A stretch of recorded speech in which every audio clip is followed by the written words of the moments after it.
Across China, property developers are running out of money. Once seen as too big to fail, one of the country's largest developers, Evergrande, is now on the verge of collapse.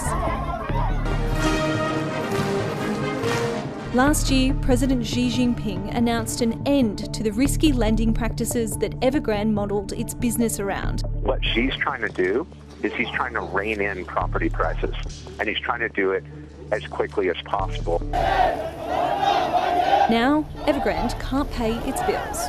If it collapses, certainly it will have a major shockwave in the financial sector in China.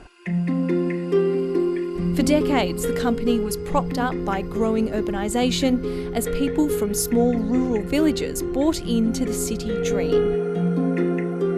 Chinese state banks continued to lend to Evergrande to build cities of empty towers, anticipating people who never came. Now it has a $400 billion tower of debt.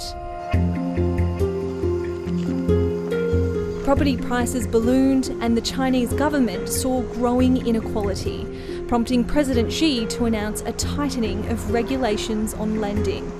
And with investors unable to keep borrowing, Evergrande has more unfinished towns. Those who paid money are now asking for it back.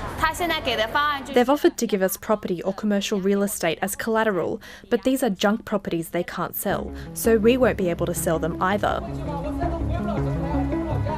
The company missed its deadline this week to pay a $115 million interest bill on a US corporate bond. And with fewer new homes in China, there's less demand for Australia's iron ore to make the steel to build them.